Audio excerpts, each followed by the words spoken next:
Enquanto o nosso presidente Luiz Inácio Lula da Silva investe nas relações exteriores, onde recebe abraços, de onde recebe sinais sempre muito generosos e gentis, próprio das relações exteriores, da diplomacia.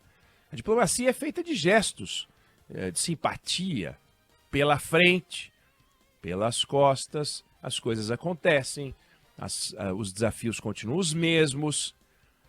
Aqui no Brasil, nas relações interiores, a confusão campeia. Então há uma diferença muito grande entre o Lula lá, lembra da campanha? O presidente era Lula lá, tinha uma musiquinha e tal, então. Tem uma diferença entre o Lula lá no exterior e o Lula kkk aqui nas relações interiores, principalmente nas relações com o Congresso Nacional. Ontem, no Canal Livre, tive o privilégio de participar do Canal Livre, discutíamos Thaís Freitas, da Rádio Bandeirantes, Fernando Mitre, Rodolfo Schneider, o nosso Fernando Schiller, que vai conversar com a gente hoje. Falávamos, e o Rodrigo Orengo, nosso Rodrigo Orengo, eterno, maravilhoso, e também chefe de cozinha, Rodrigo Orengo. A gente discutia justamente as relações interiores, justamente as relações entre o Palácio do Planalto e o Congresso Nacional. E em busca de uma resposta que não é fácil. Onde é que está o problema? Porque entrando no 5º mês de governo, Lula não conseguiu aprovar nada que interessa para ele, para o governo dele. Porque o Congresso Nacional derrubou, por exemplo, na semana passada, a mudança que o governo queria fazer na política de saneamento, no marco do saneamento. Ainda bem que derrubou, mas isso ainda bem para nós, mas ainda mal para o governo, porque o governo queria fazer as mudanças e não conseguiu. Não conseguiu o número de votos mínimo para manter as mudanças, para executar as mudanças que foram derrubadas por decisão da maioria do Congresso, e uma maioria importante. Precisavam de 257 votos para conseguir o que conseguiram, tiveram quase 300 votos. Opa! Aí começa. Aí é o barata voa, né? A culpa é do Padilha! O Padilha! E todos falando mal do Padilha. E de fato, o Padilha não conseguiu. Não conseguiu. Então a culpa é do Padilha. Bom, mas peraí. O Padilha tem o poder, porque o que é ter o poder? Você pega, faz um acordo e o acordo vira realidade. Ele vai lá, faz o acordo não vira realidade. Então ele não conseguiu. Objetivamente o Padilha não conseguiu, é culpado.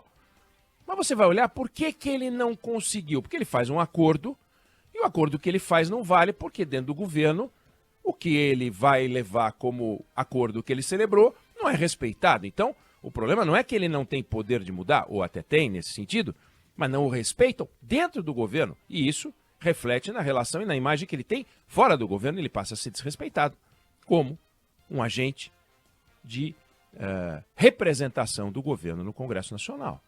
Ministro das Relações Institucionais, as relações passam a não ser institucionais, relação nenhuma, Padilha. Aí o próprio Padilha começa a sentir a dificuldade e a resistência dos outros. E fica fácil apontar o dedo pro Padilha. Troca o Padilha, pá, dá uma chinelada no Padilha. Mas e o Rui Costa, ministro da Casa Civil, que não aprova e não referenda os acordos do Padilha? E os ministros que têm dos partidos, União Brasil, MDB, PSD, PSB, esses 4 partidos têm 12 ministros. E esses 4 partidos, em tamanhos diferentes, chegando à União Brasil, os 48 deputados da União Brasil votarem contra o governo, 12 ministros, 12 dos 37 estão nesses 4 partidos. E aí os deputados desses partidos votaram contra. Aí você vai dizer, ué, pau nos partidos. Aí você vai ver, os ministros não conseguem nomear os cargos de 2º e 3º escalão. Tem 400 currículos esperando aprovação, porque não passa pelos crivos políticos do governo Lula. Então onde é que está o problema? O problema é simples. O presidente Lula se dedica às relações exteriores, onde é super bem tratado, onde ele faz os discursos, onde ele faz as promessas, onde ele fala o que ele quer, tudo que ele fala sai, e aqui dentro, tudo que ele quer, tudo que ele fala não acontece. Por quê? Porque precisa fazer acordo com o Congresso Nacional. Então, seria de se esperar que, a essa altura do campeonato, o governo estivesse usando a sua força de largada dos votos obtidos, claro, não foi um massacre, ganhou por pontos a eleição, mas ganhou, né? O que é melhor? É melhor ser Lula ou Bolsonaro? É melhor ser Lula, ele ganhou, o Bolsonaro perdeu, então é melhor ser Lula. Ué, ganhou a eleição, mas devia estar usando isso para aprovar as medidas, implantar os projetos, e, no entanto, não está conseguindo. Porque o Lula, deste terceiro mandato, achou que se tivesse tendo distribuído os ministérios para os partidos que formam, na matemática, uma maioria, e dando uns cargos aqui e acolá, e distribuindo umas verbas aqui e acolá, umas migalhas para pombo, ia resolver. Não é assim. Ele vai ter que dividir o poder, e dividir o poder é mudar a agenda. Dividir o poder é conceder na agenda. Dividir o poder não é convencer aqueles que não estão contigo a aprovar as suas ideias. Então eu quero transformar o saneamento porque eu quero que as estatais tenham poder que o projeto de saneamento tirava o original. Então eu vou voltar à ideia de que a estatal vai ter poder. O Congresso diz, não vai. Ah, mas está aqui o cargo, 12 ministérios, 200 bilhões. Não vai. Mas não vai. Mas eu quero, mas não vai. Então, vai ter que entregar a agenda. Vai ter que entregar a agenda. Entregar a agenda não é cargo, entregar a agenda não é dinheiro. Entregar a agenda é não fazer só o que quer fazer. E fazer também o que não quer fazer, mas que compõe o pacote. Não dá para ficar resolvendo tudo na canetada. Tem que ser no acordo. No acordo. Não adianta ficar criticando taxa de juros. Ele está criticando taxa de juros todo dia. Não vai mudar ele criticar a taxa de juros todo dia. Agora criticou em Londres. Atacou, dizendo ele, Roberto Campos, não tem nenhum compromisso comigo. Ele tem compromisso com quem? Com o Brasil? Não. Ele tem compromisso com outro governo que o indicou. Ele tem compromisso com aqueles que gostam de taxa de juros altos. Quem é que gosta de taxa de juros altos? O Bolsonaro gostava de taxa de juros altos? É isso? É isso que ele quer dizer? Mas o Bolsonaro gostava de taxa... Por que o Bolsonaro ia gostar de taxa de juros altos? Por que o Paulo Guedes ia gostar de taxa de juros altos? Porque eles eram vendidos ao sistema, sabe? Que ministro da Fazenda que gosta de taxa de juros altos? Que presidente da República que gosta de taxa de juros altos? É um desastre para o governo taxa de juros altos. Por quê? Porque atrapalha, não consegue fazer nada, fica amarrado, política restritiva, o país não cresce. Resultado, temos o que temos. Inadimplência em alta. Nós estamos com a inadimplência em alta. Veículos não estão vendendo, está vendendo menos carro, as pessoas estão sofrendo mais, vai piorando a qualidade de vida de todo mundo, o emprego pode até voltar, mas volta num ritmo pequeno. A quantidade de emprego por dólar investido é cada vez menor. E aí? Como é que sai desse enrosco? Começa com humildade, conversando com as pessoas. O presidente da República, tido como um mestre das negociações políticas, está guardando para ele o jeito de trabalhar. Imagina um faixa preta de karatê que não entra no tatame. Luta tanto quanto eu, se não entra no tatame. Então, Lula está prometendo voltar ao tatame. E a partir dessa semana disse que vai voltar ao tatame. Na semana passada teve uma reunião com o Padilha, inclusive, em que disse a ele que ele estaria, a partir deste momento, empoderado para ser realmente o interlocutor. Então, o que é empoderar um ministro? É dar carta branca para ele. Não é carta branca para ele fazer o que quiser, mas dar carta branca para fazer aquilo que a definição do ministério dele contempla.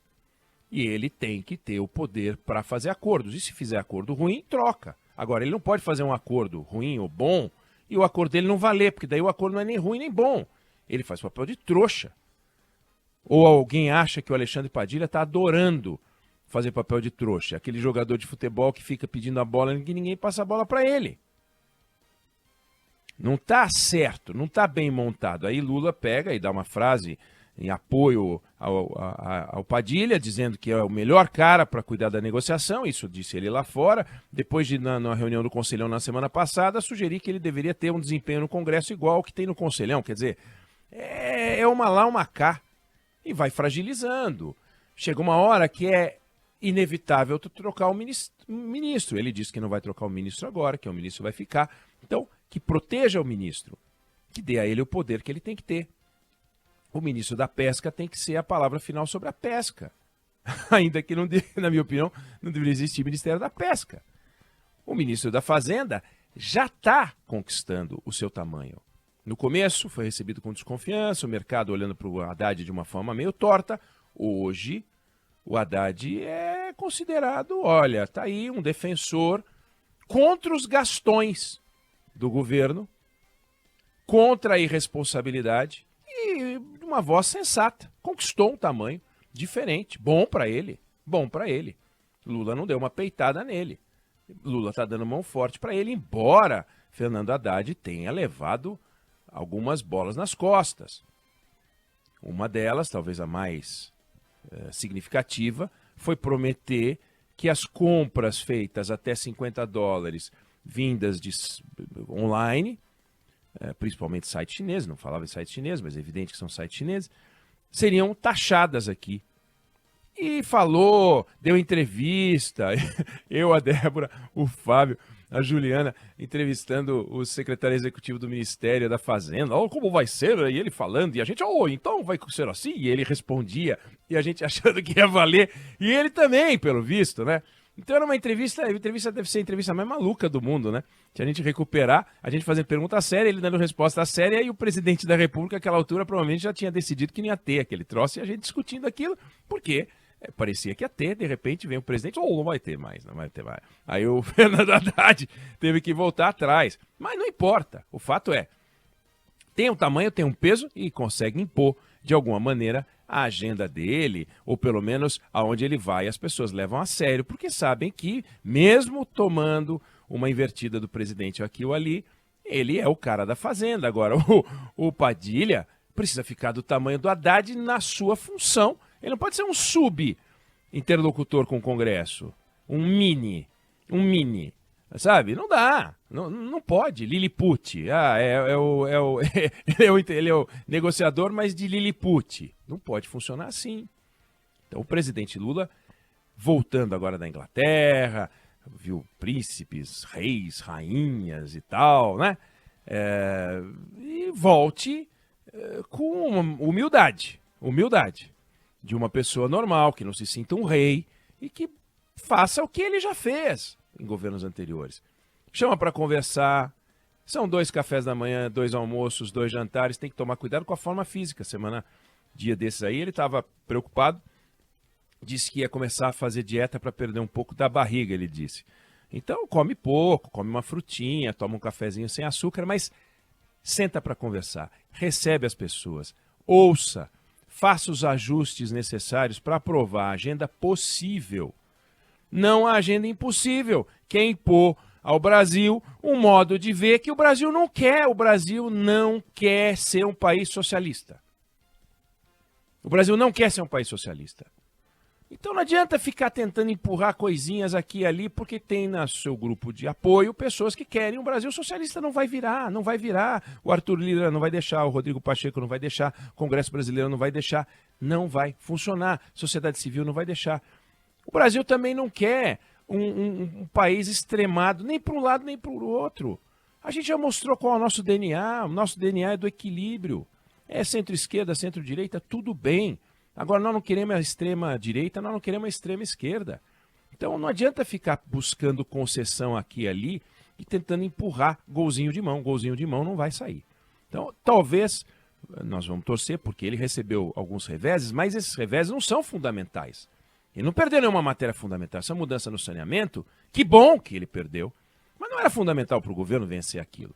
Mas tem o arcabouço. O arcabouço vai passar. Todo mundo é a favor do arcabouço. Não tem jeito. Todo mundo acha que tem que mudar as regras, porque afinal o teto já foi pro vinagre e tem que ter alguma coisa no lugar. Mas e a reforma tributária? Ontem eu levantei uma questão que eu vou deixar aqui colocada para a gente voltar a discutir isso no momento oportuno. Se o governo realmente quer fazer a reforma tributária. Se ele vai lutar e gastar ficha política realmente para mudar tudo e comprometer, de repente, a arrecadação, embora seja algo que o Brasil precisa, é de se perguntar se o governo vai querer comprar essa briga. Vamos acompanhar. Eu não sei se você concorda, se você discorda, mas essa é a minha opinião sobre o assunto.